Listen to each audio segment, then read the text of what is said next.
चलिए, तो पहला चैप्टर है रिसोर्सेस एंड डेवलपमेंट, संसाधन एवं विकास। ठीक है, इसमें इस चैप्टर में सबसे पहले तो हमको पता करने की जरूरत है कि संसाधन एक्चुअल में होते क्या है, रिसोर्सेस होते क्या है।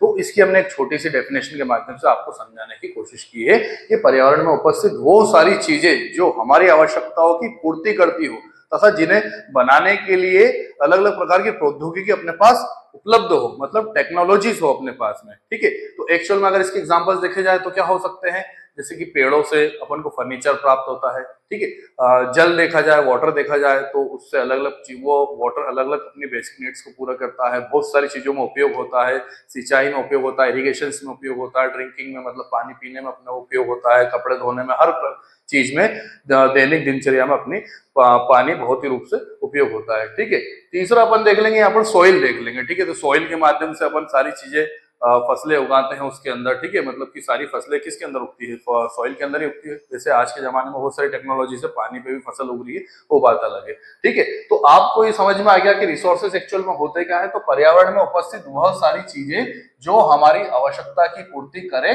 तथा जिसको बनाने के लिए प्रौद्योगिकी उपलब्ध हो, वो चीजें क्या कहलाती है, संसाधन कहलाती है। ठीक है, ठीक है।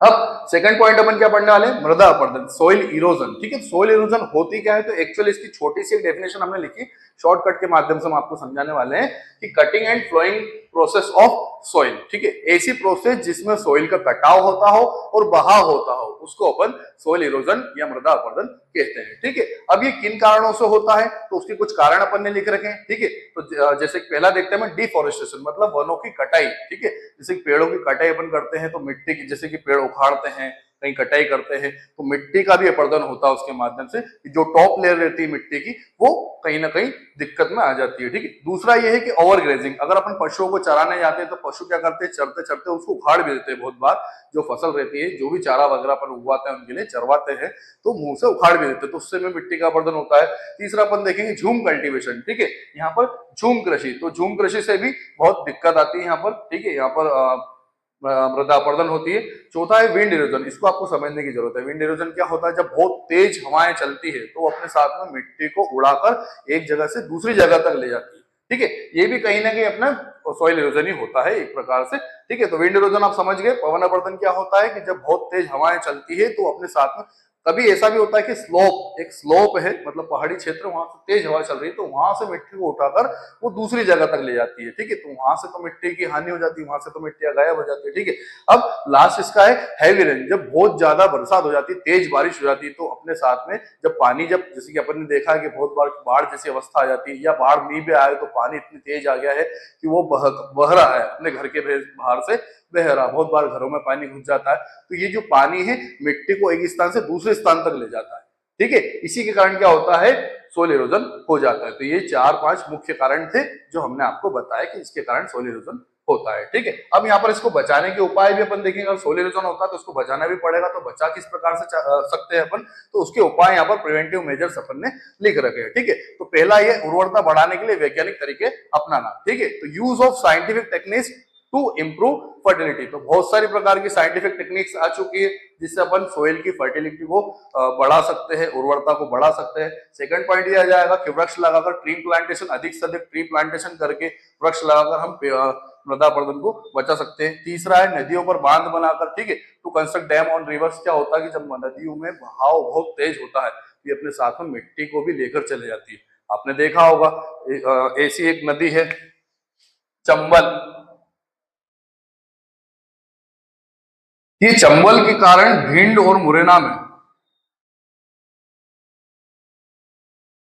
आपने देखा होगा डाकू कहां पर रहते हैं सबसे ज्यादा, तो भिंड मुरैना में रहते थे। चंबल रिवर क्या करती है, इसका बहाव बहुत तेज रहता है, जिसके कारण क्या करती है, मिट्टियों को काट देती है और इस प्रकार की, जैसे इस प्रकार की आकृतियां बना देती है, जिसके कारण क्या होता है, इसके नीचे की साइड डाकू छुपते हैं, डाकू यहाँ पर पनाह लेते हैं। ठीक है, तो ये जो चंबल रिवर है सबसे ज्यादा मृदा अपरदन करती है, सोइल इरोजन करती है। ठीक है, तो अपन यहाँ पर क्या कहना चाह रहे हैं कि नदियों पर बांध बनाकर अपन सोइल इरोजन को बचा सकते हैं। To construct dam on rivers, हम सोइल इरोजन को बचा सकते हैं। ठीक है, जिससे क्या होता है कि नदी का जो फ्लो है वो कम हो जाए, जिसके कारण मिट्टी की कम से कम कटाई हो। ठीक है, अब लास्ट वाला लिखा है रासायनिक उर्वरकों के साथ जैविक खाद प्रयोग करना, ठीक है, use of organic fertilisers along with chemical fertilisers, ठीक है।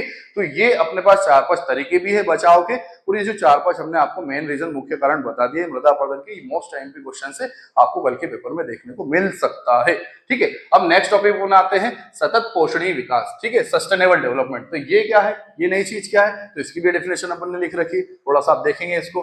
पर्यावरण को बिना नुकसान पहुंचाए विकास करना, मतलब कि ऐसा डेवलपमेंट जिससे इन्वायरमेंट को कम से कम हानि हो रही है या बिल्कुल ना के बराबर हानि हो रही हो, तथा वर्तमान विकास की प्रक्रिया भविष्य की पीढ़ियों की अवहेलना न करे। मतलब कि आज का जो भी विकास किया जा रहा है, जो भी डेवलपमेंट आज किया जा रहा है, उसको इस प्रकार इस कदर से ना देखा जा रहा है कि मतलब कि सारी चीजों को अभी उपयोग कर लिया जाए, ताकि जो आने वाली भविष्य की पीढ़ियां 50 साल 100 साल 150 साल बाद जो पीढ़ियां आने वाली है वो उन चीजों को देख ही नहीं पाए। जैसे कि अपने पास अभी कोल, अभी अपन हर साल पढ़ते हैं पेपर के अंदर कि 30 साल का कोल, मतलब 30 वर्ष का ही कोल बचा हुआ है, कोयला बचा हुआ अपने पास, 30 साल चल पाएगा, 20 साल चल पाएगा, 50 साल चल पाएगा, ये हर साल ही पेपर में आता है। तो अगर अपन ने इन कोयले को अत्यधिक उपयोग करा, जैसे कि अपने मध्य प्रदेश में सबसे ज्यादा जो बिजली है वो कोयले से ही बनती है, ठीक है। अलग अलग ताप विद्युत केंद्र है, जैसे सिंगरौली में बेड़न ताप विद्युत केंद्र है, अगर सतपुड़ा क्षेत्र में देखा जाए तो सतपुड़ा ताप विद्युत केंद्र। तो ये सब क्या है कि कोयले से ही बिजली उत्पन्न करते हैं, ठीक है। तो अगर अपन ने कोयले का अत्यधिक उपयोग करा तो ये कोयला खत्म हो जाए, क्योंकि ये तो जीवाश्म ईंधन, ये तो बहुत सालों में बनता है, ठीक है, लाखों वर्ष बन जाते हैं, लग जाते हैं इनको बनने में, ठीक है। ये हो गया, पेट्रोल हो गया, वो बहुत सारी अधिक चीजें हो गई, ठीक है। तो ये सारी चीजों का अगर अपन अत्यधिक उपयोग करा तो भविष्य की चीजें तो उसको देख ही नहीं पाएगी, भविष्य की पीढ़ियां तो उसको देख ही नहीं पाएगी। इसके कारण अपन इसको यह सस्टेनेबल डेवलपमेंट कहा गया है, ठीक है। तो पर्यावरण को बिना नुकसान पहुंचाए बिना विकास करना तथा वर्तमान विकास की प्रक्रिया भविष्य की पीढ़ियों की अवहेलना न कर सके, ठीक है। तो ये इसकी डेफिनेशन हो जाएगी। और इसी के तहत एक एजेंडा 21 चलाया गया था, ठीक है, जिसमें सारे देशों के राष्ट्राध्यक्ष को बुलाया गया, ठीक है। एजेंडा 21 एक एजेंडा है जो कि ब्राजील के रियो डी जेनेरो शहर में करवाया गया था, ठीक है। और ये 1992, इसमें सन लिखना थोड़ा सा मिस्टेक हुई, सन लिखना भूल गए हम, ठीक है। तो ये हमने लिख दिया है कि ये कब हुई थी मीटिंग, 1992 में हुई थी, ठीक है। कहां पर, ब्राजील के रियो डी जेनेरो शहर में हुई थी। इसमें क्या हुआ था, तो सभी देशों के राष्ट्राध्यक्षों द्वारा ये स्वीकृत किया गया था कि हम सतत पोषणीय विकास को अपनाएंगे, सस्टेनेबल डेवलपमेंट को अपनाएंगे। और इसका एक मेन उद्देश्य क्या थे इसके, तो भूमंडलीय सतत पोषणीय विकास हासिल करना, ठीक है। पृथ्वी पर भूमंडलीय सतत पोषणीय विकास हासिल करना, सस्टेनेबल डेवलपमेंट को हासिल करना, ठीक है। और सेकंड पॉइंट क्या हो जाएगा, प्रत्येक स्थानीय निकाय अपना एजेंडा 21 तैयार